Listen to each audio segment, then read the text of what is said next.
설교 제목 같이 보시죠. 하늘에 속한 사람들. 이 제목으로 함께 은혜 말씀 나누겠습니다. 여러분, 기독교 희락주의라는 말 참 독특하죠?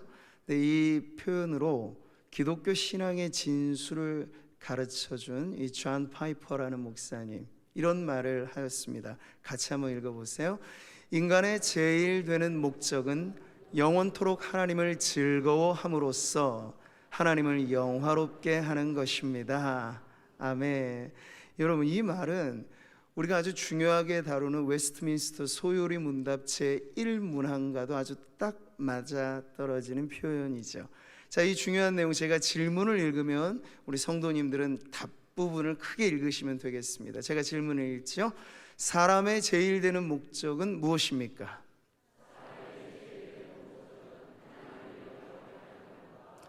영원토록 그를 즐거워하는 것입니다.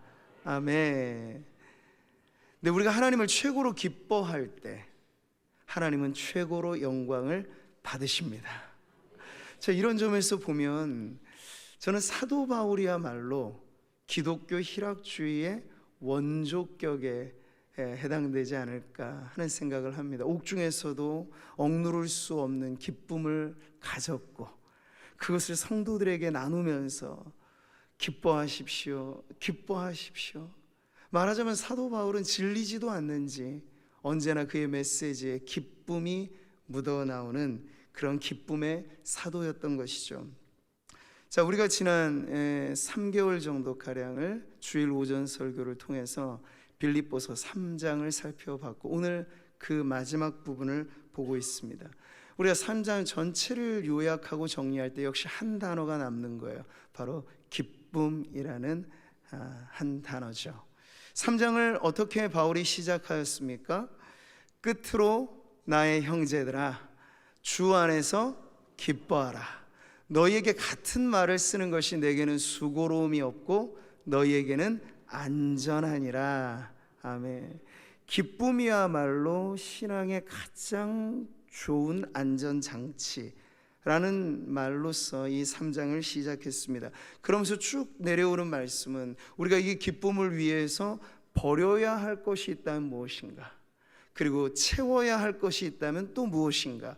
바울은 자전적인 자신의 간증의 스토리까지도 꺼내면서 당시 빌립보 교회가 처해 있는 목회적인 상황에 비추어 그 기뻐해야 할 이유들을 알려준 것이죠.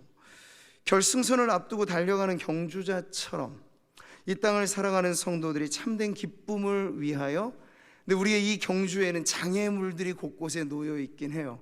그런데 여러분, 장애물 달리기라고 생각하시면 장애물이 내 앞에 있다고 주저하거나 절망할 이유가 있겠습니까? 그럴 필요는 없어요. 폴짝 뛰어넘으면 됩니다. 장애물을 뛰어넘어서 결국 영원한 기쁨이라고 하는 표대를 향하여 달려가는 우리 모든 성도들 되시기를 축복합니다. 자, 오늘 본문은 3장을 마무리하는 내용으로 우리의 시선을 드높여 하늘의 관점을 갖게 합니다. 우리가 지난주 살펴봤던 십자가 원수들, 그 특징의 마지막 부분이 뭐였던가요? 땅에 속한 자들이라. 그들의 생각은 땅의 것에 머물러 있다고 말을 하였죠. 자, 오늘은 그것과 대조되어지는 하늘에 속한 사람들이 있으니 그들이 곧 하나님의 백성, 이 땅에 세우신 주님의 몸된 교회라고 하는 사실을 알려주는 거예요. 그러니 오늘 이 마지막 3장의 말씀을 통해서 예배하는 우리 성도님들, 하늘에 속한 사람으로 아주 당당하게 여러분의 믿음의 걸음이 힘차게 뻗어지기를 축복합니다. 자, 오늘 본문은요 19절의 마지막 부분과 대조를 이루면서 시작을 합니다. 같이 보시죠. 땅의 일을 생각하는 자라, 그러나 우리의 시민권은 하늘에 있는지라. 아멘. 여기 땅과 하늘의 대조가 이루어지죠. 땅에 속한 사람들과 하늘에 속한 사람들이 있습니다. 네, 이 땅에서만 유효한 어떤 특권과 영원한 하나님의 나라에서 영원히 유효한 특권의 차이가 있다는 걸 바울은 이 한 단어로 표현하고 있어요. 바로 하늘에 있는 시민권, 다른 말로 말하자면 천국 시민권으로 가르쳐주고 있죠. 뭐라고요? 천국 시민권. 이게 하나님의 백성된 우리들에게 우리의 정체성을 알려주는 매우 중요한 신분증 같은 거라고 알려주는 거죠. 자, 우리가 이 말씀을 이해할 때 당시 로마의 식민지였던 이 빌립보라고 하는 도시에 사는 사람들이 선망의 대상으로 생각했던 이들이 누군가를 알아야 해요. 그들은 바로 로마 시민권자들이었습니다. 이 당시에 절대 강국이었던 로마의 시민 된다라고 하는 시민권을 취득하면 거기에 속해 있는 특혜가 아주 엄청난 것들이 많았습니다. 예를 들어서 이 로마의 역사에 좌지우지할 만한 참정권, 그 투표권이 오직 시민들에게만 있었고, 그리고 공직에 출마할 수 있는 권한도 시민들에게만 있습니다. 이게 지금 미국 시민권하고도 아주 비슷한 특권이에요. 그리고 또 하나, 그 당시 이 로마의 잔혹한 폭정 앞에 시민권자들은 고문받지 않을 권리가 있었어요. 채찍질이라고 하는 엄청난 태형에 있어서 면제받을 권리, 그리고 십자가라고 하는 가장 가혹한 처형에 있어서 시민권자, 로마 시민권자들은 십자가형을 피할 수 있는 그런 권리가 있었던 거죠.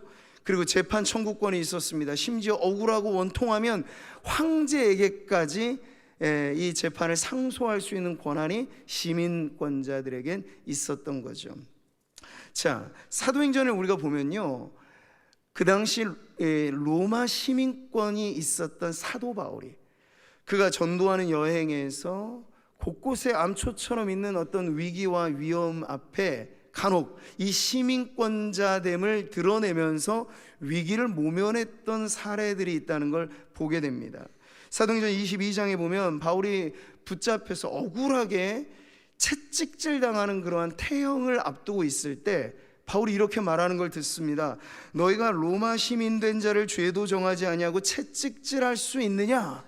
이렇게 따져 물으니까 그 군대 장관이 말이죠, 군대 대장이 깜짝 놀라요. 아니, 지금 이 사람이 로마 시민권자였던가 두려워하기까지 합니다. 그러면서 묻지요. 나는 엄청나게 많은 거액을 들여서 시민권을 취득했는데 당신은 어떻게 로마 시민권을 갖고 있느냐? 바울은 나는 다소 사람으로서 난 태어날 때부터 시민권을 갖고 있었습니다 라고 말함으로써 당시 이 로마 시민권이 가지고 있는 이 특권이 어느 정도인가를 바울의 일대기를 통해서도 보여주죠.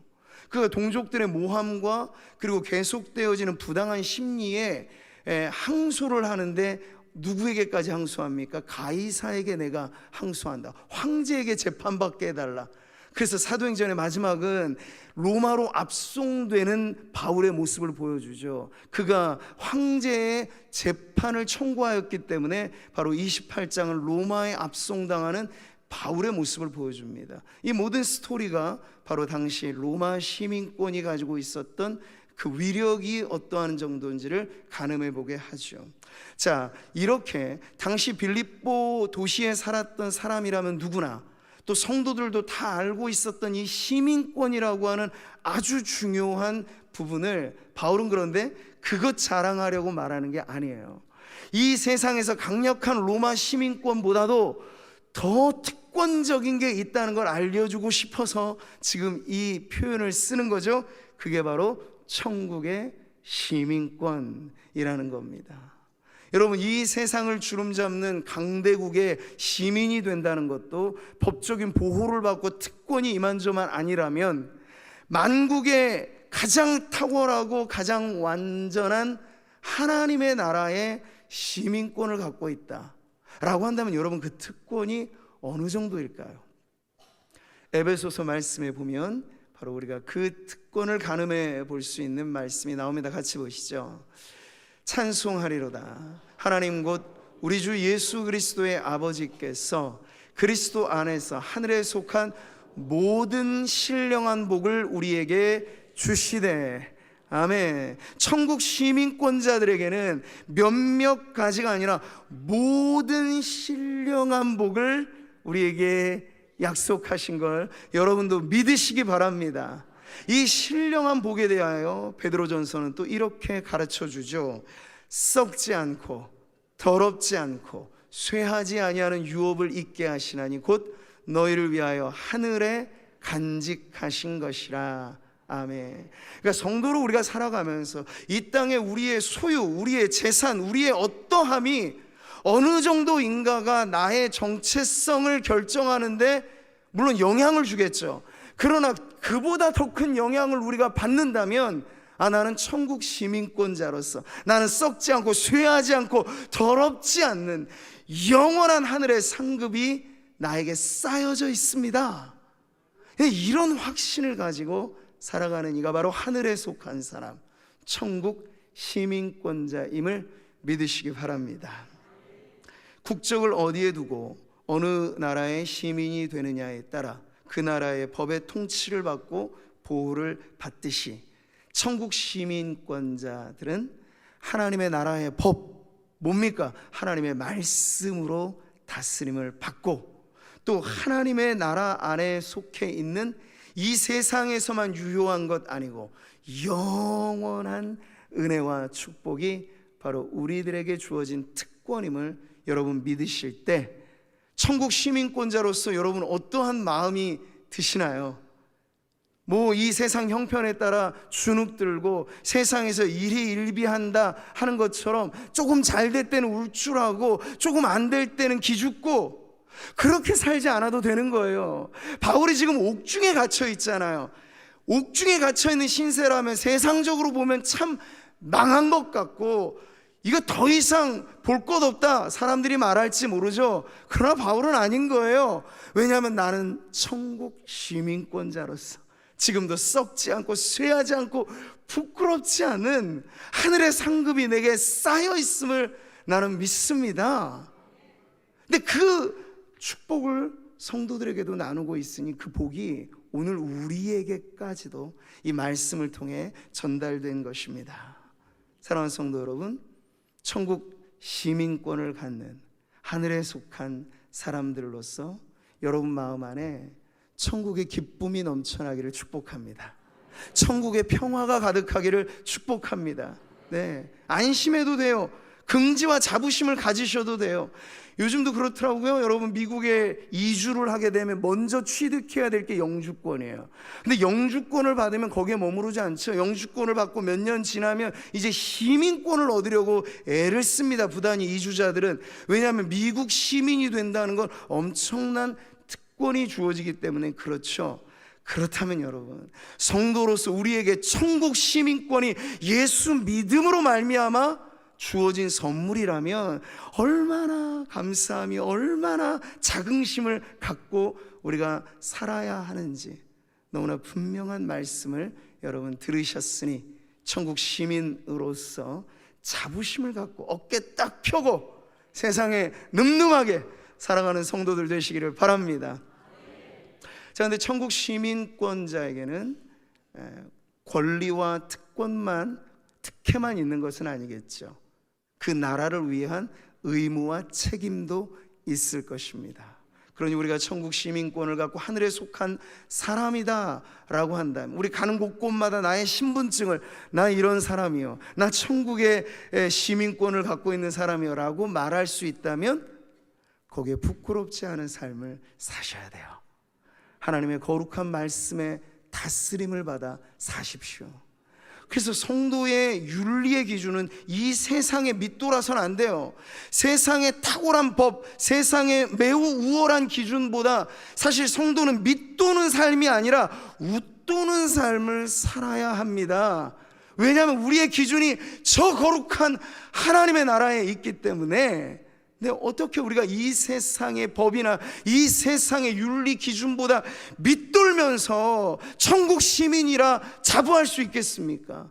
그러니 오늘 권리만이 아니라 우리에게 주어진 이 거룩한 의무와 책무에 있어서도 천국 시민답게 살리라 결단하는 우리 성도님들 되시기를 축복합니다.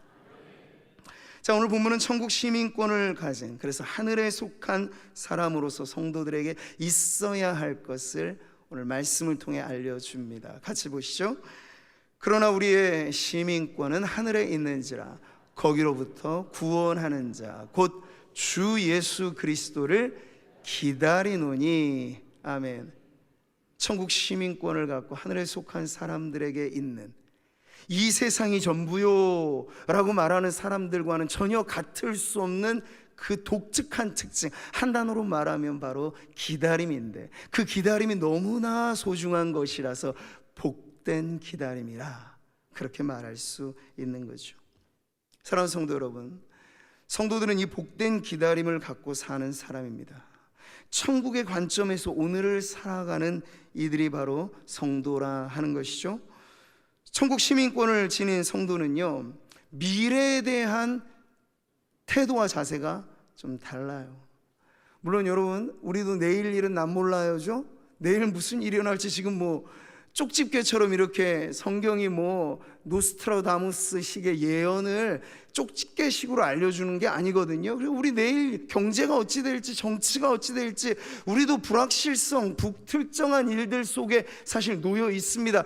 그러나 차이는 있어요. 똑같이 내일이 어떤 일이 일어날지 모르는 인간의 한계는 있지만, 하늘에 속한 성도들은 두려워하지 않고 산다는 그런 특징, 내일 일을 염려하지 말라고 말씀하신 분이 바로 천국의 주인이고 우리의 왕 되신 예수 그리스도이시기 때문에 우리는 주님의 말씀을 마음에 품고, 하나님 비록 내일 무슨 일이 내게 일어날지 알지 못하나 나는 오늘 감사하기로 결정했고, 나는 내일이 나에게 주어진다면 그때에도 천국 시민된 자부심을 가지고 기뻐하고 감사하며 살겠습니다.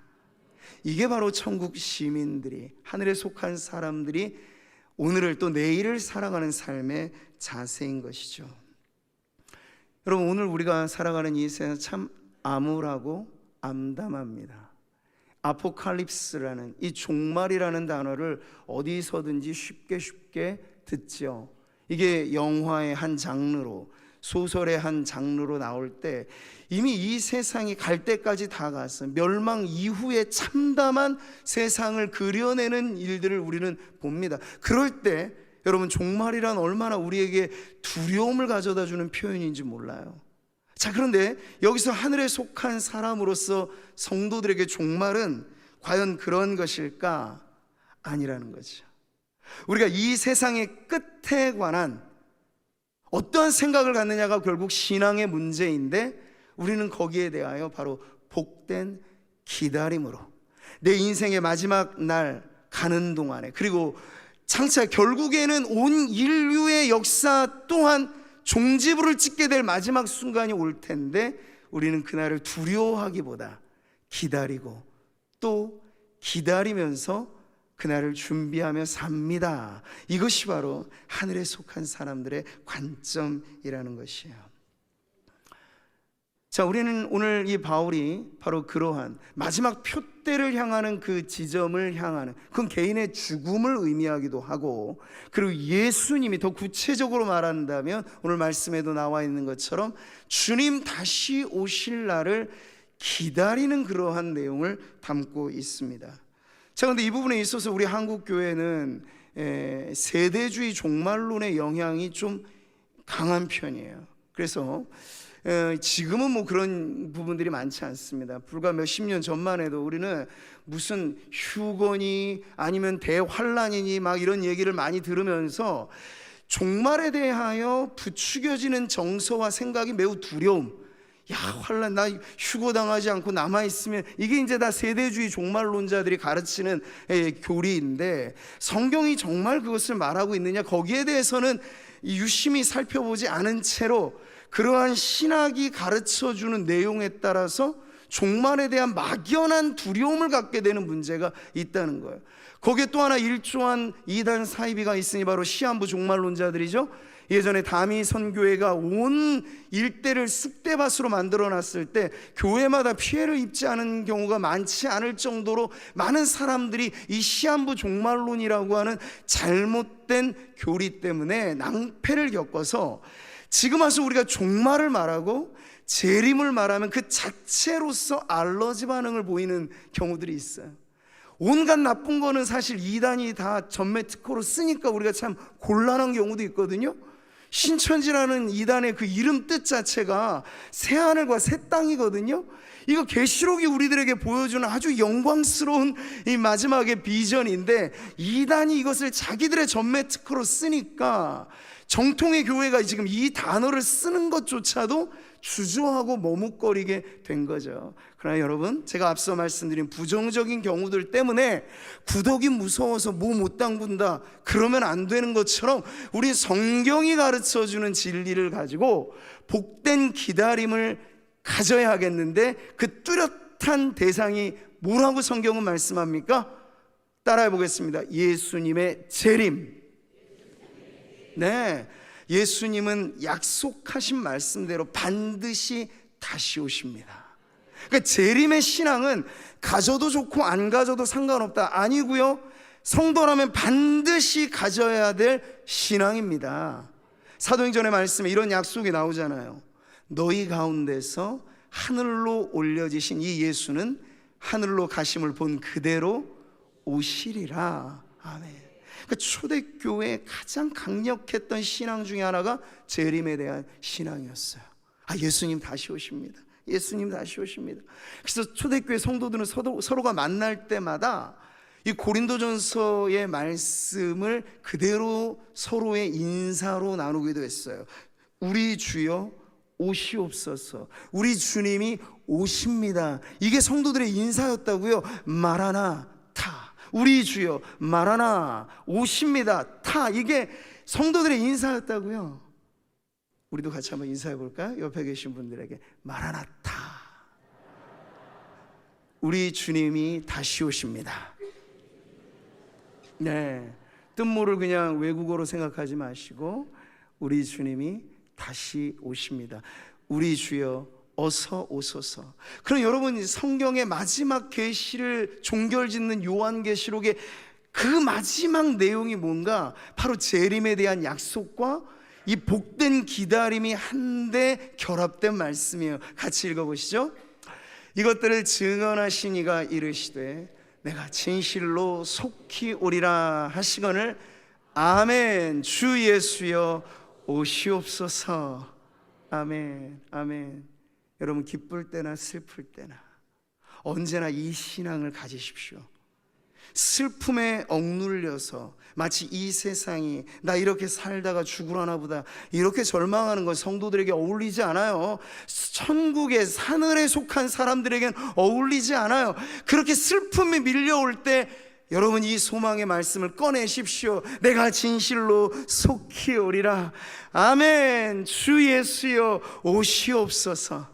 그분이 오실 때 어떤 일이 벌어질까? 내가 이 땅 안에서 억울한 일 당하고 눈물을 흘리고 질병의 고통에 아파했던 그 모든 걸 치유하시고 눈물은 닦아주시고 근심은 사라지게 하시고 우리의 마음은 오직 주님으로만 꽉 차오르는 기쁨에 겨워 영원히 주와 함께 살게 하시는, 바로 그것이 우리 주님이 약속하신 재림의 복된 기다림입니다. 아침을 기다리는 파수꾼처럼 우리는 간절하게 우리 주님 어서 오소서. 교회가 선교를 해야 되는 이유가 뭘까요? 그냥 선교는 해야 되는 일이기 때문에 아니죠. 선교의 마지막 끝이 우리 주님 다시 오실 날과 맞닿아 있기 때문입니다. 땅의 모든 끝이 여호와께로 돌아오는 그날에 우리 하나님께서 약속하신 그대로 만유의 주여 만군의 여호와 하나님이 친히 예수 그리스도의 재림으로 이 땅에 다시 오실 것입니다. 그 믿음을 가지고 우리가 열심히 하나님의 나라를 이 땅 가운데에서도 전하는 그 일이 전도요, 선교라는 사실을 믿고 우리가 그 일에도 열심을 내는 성도들 되기를 축복합니다.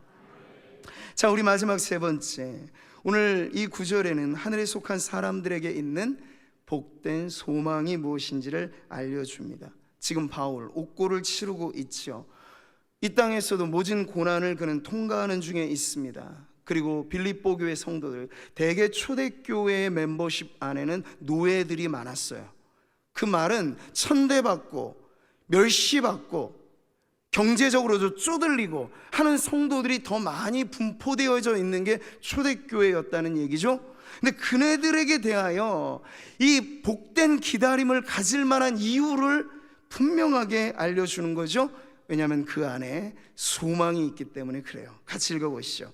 그는 만물을 자기에게 복종하게 하실 수 있는 자의 역사로 우리의 낮은 몸을 자기 영광의 몸의 형체와 같이 변하게 하시리라. 아멘. 여기 우리가 하늘 소망을 품어야 될 이유가 있는 것입니다. 예수님 다시 오심을 그냥 우리가 막연히 기다리는 게 아니고요, 주님 다시 오실 때 일어날 일대 사건이 있기 때문에 그렇습니다. 그 사건이 뭘까요? 따라해 보겠습니다. 성도의 부활입니다. 네, 부활. 우리는 부활하면 먼저는 예수 그리스도께서 죽은 지 사흘 만에 부활하사라고 하는 이미 이루어진 놀라운 사건에 대해서 생각합니다. 그런데 그것은 신호탄이에요.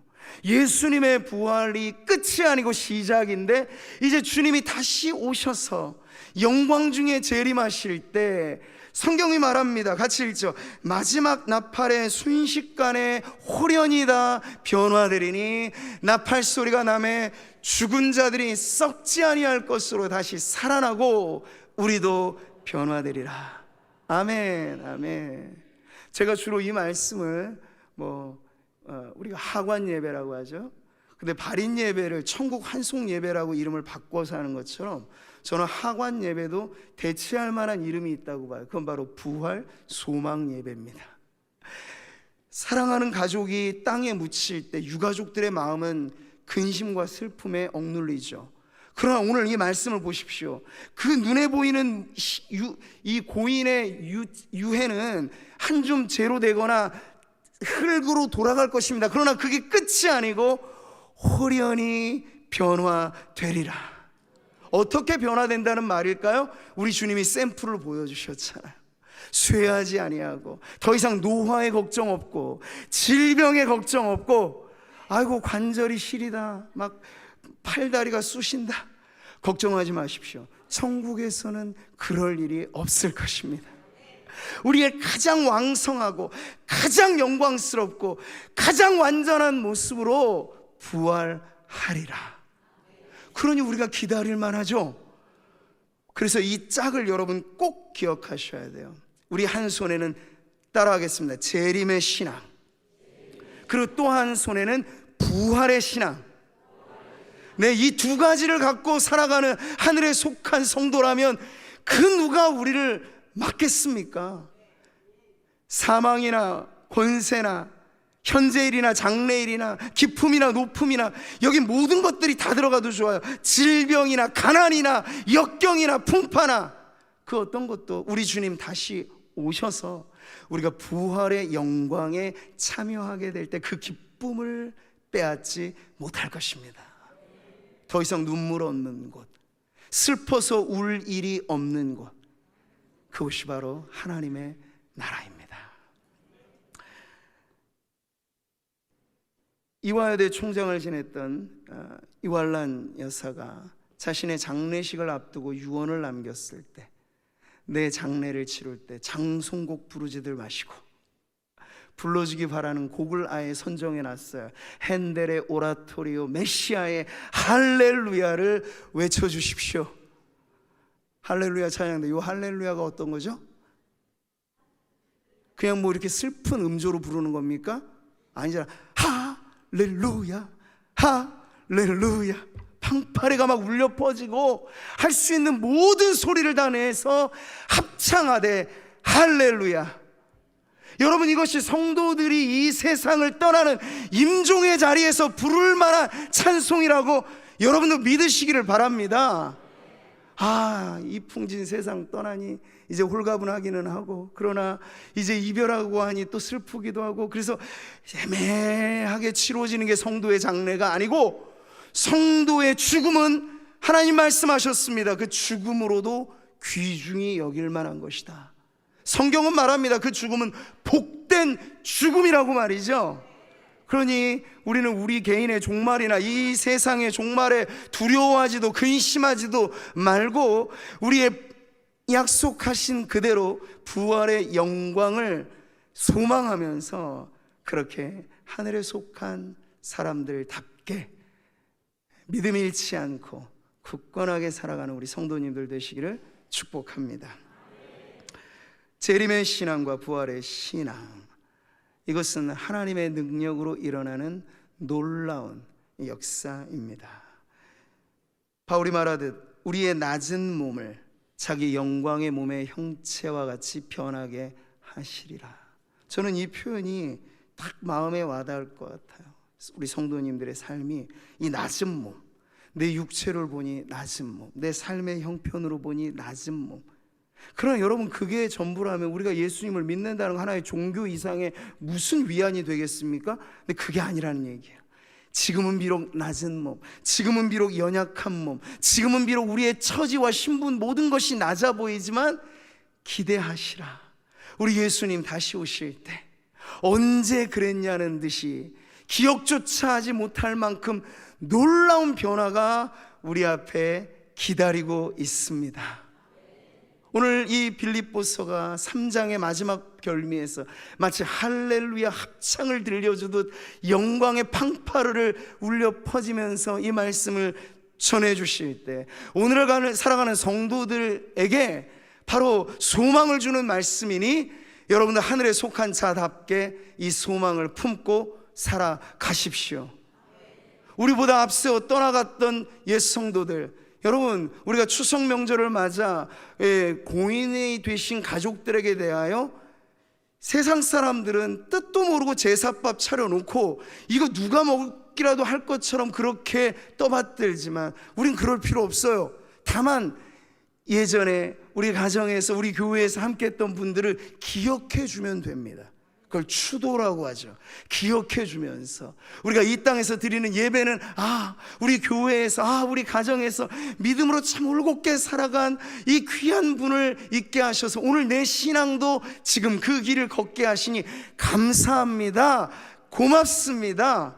그렇게 기억해 주면서 성도들은 예배하면 될 것입니다. 우리가 추석 명절을 맞아서 성도들 간의 그 가족의 모임이 하나님 앞에 이런 감사의 예배가 드려지기를 바랍니다. 다시 보고픈 성도들 많죠? 가족들 많습니다. 그러나 여러분 염려 마십시오. 앞으로 주님 다시 오실 그날 우리가 함께 부활에 동참하여 만나게 될 것입니다. 제가 참 좋아하는 복음성가 중에 하늘 소망이라는 노래 가사가 이래요. 나 지금은 비록 땅을 벗하며 살지라도 내 영혼 저 하늘에 디디고 사네. 보고픈 얼굴들, 그리운 이름들 많이 생각나. 그러나 결국 우리가 다시 만날 지점이 있다는 걸 알기 때문에 이 노래는 슬픔의 가락이 아니고 소망의 노래로 불리게 되는 것이죠. 이런 말이 있습니다. 최고의 순간은 아직 오지 않았다. 이 말이야말로 성도들에게 적용될 말이 아니겠습니까?